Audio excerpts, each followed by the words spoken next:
Man, it feels good to finally watch an anime where I don't have to brace myself for some weird lollygag or fan service bomb every 5 minutes. Like, just a good, gritty adult story with stakes, guns, moral ambiguity. Adults doing adult things, you know?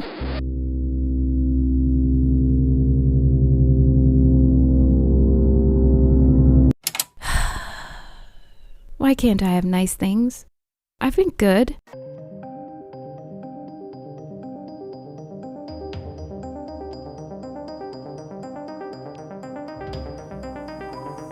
Black Lagoon is one of the most raw and unfiltered animes I have ever watched. If it was released today, unchanged, I'm pretty sure the internet would implode.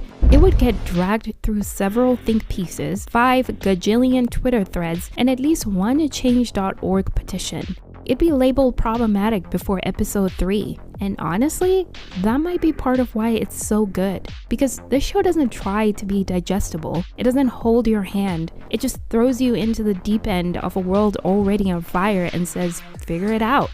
And at the heart of that chaos is Roanapur.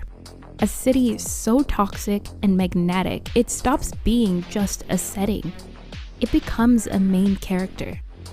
What really stuck with me about Black Lagoon is how much the environment shapes people. It's a classic nature versus nurture scenario. Except here, nature has a gun to your head. These characters don't evolve because of some grand character arc or epiphany. They evolve because Roanapur demands it.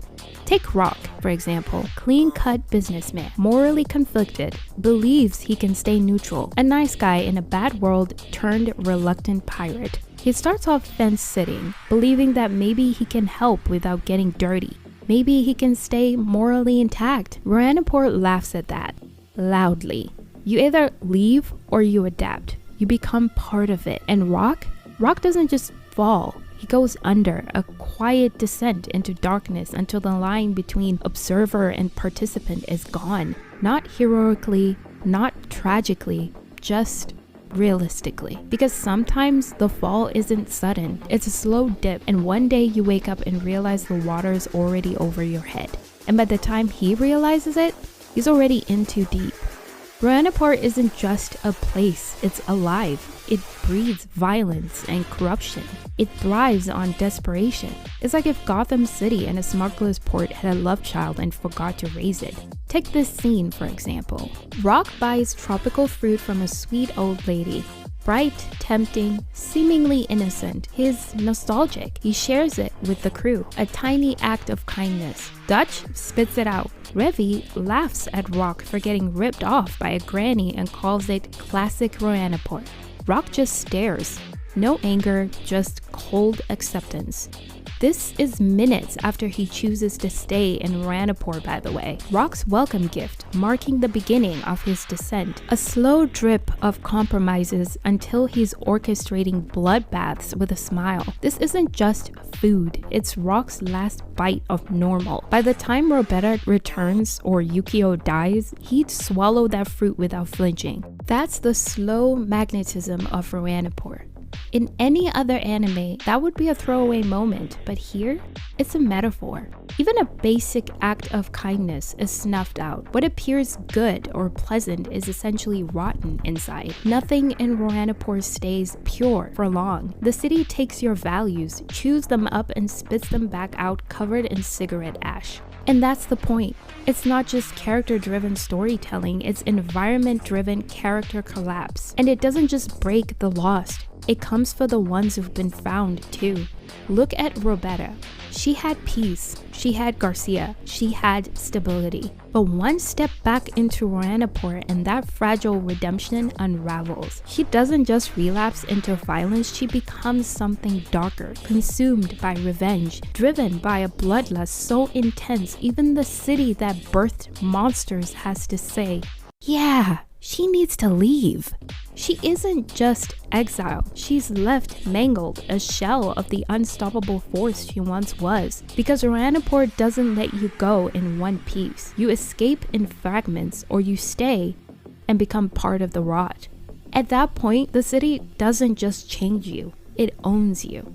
Speaking of Roberta, let's talk about the women of Black Lagoon. They are terrifyingly immortal, and I think it's complicated. On one hand, these women are powerful, deadly. They're not sidekicks, not damsels, not eye candy. They're front and center. Revi, iconic, chaotic, brutal, layered. She is a trigger-happy nihilist with enough trauma to sink a battleship. Literally. Bella Laika, Stalin in a pencil skirt. Cold, calculating, somehow both terrifying and weirdly regal. Roberta, Terminator made, no notes. Or maybe too many notes. But here's where it gets tricky. These women are powerful, yes, but impossibly so. Revi moves like a glitch in reality. Bullets just decide they're not in the mood to hit her. Roberta's practically a war crime in a maid's outfit, an unkillable robot with a vendetta and god-tier aim. I mean...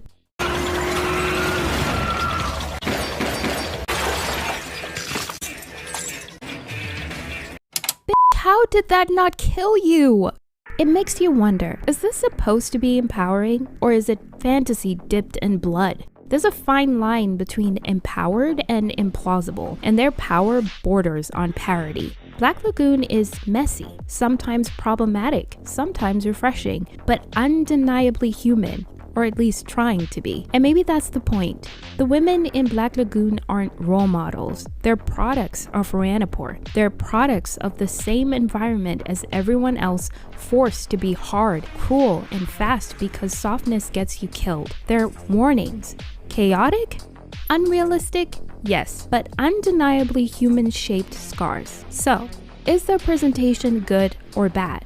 Honestly, I don't know. Maybe it's both. But what I do know is that these women leave an impression, whether you're clapping or cringing, and that's something worth talking about. So hey, sound off in the comments. Do you agree? Or do you think I'm full of shit? Let's fight. Respectfully, of course. Then we have the twins storyline. Honestly, this was a rough watch. And listen, this came out of nowhere. I'm a sensitive person. That arc had me pausing mid-episode to go stare at a wall. It was tragic, uncomfortable, and probably a little too much for me. A brutal examination of abuse creating monsters. It's dark, not edgy for the sake of it dark, but actually disturbing. It pushes the line of what's necessary versus what's just shock value. But again, Black Lagoon doesn't ask if you're ready for that. It just shoves the horror in your face and then walks away like, yeah, sit with that. Not all stories heal you. Some just scar you. Does it cross into shock value? Maybe, but Black Lagoon doesn't care if you're disturbed. It cares if you're still thinking about it after. And unfortunately, I still am. So, no, there are no heroes here. No one's doing their best. Everyone is surviving, or pretending to. Roanapur doesn't reward kindness. It doesn't even try to justify its violence or sanitize its world. It punishes hesitation, a living force that reshapes everyone and everything it touches. It changes Rock's soul, Roberta's body, Revi's psyche, the twins' humanity, and maybe, if you're watching closely, it even changes you. That's the brilliance of Black Lagoon. It doesn't try to tell you what's right or wrong. It just shows you a world where those words don't mean anything anymore. And somehow that feels more honest in a world where everything's curated and polished. It's gritty, chaotic, ugly, and kind of beautiful in its own horrible way. Now then, subscribe before I start romanticizing morally gray anime men again.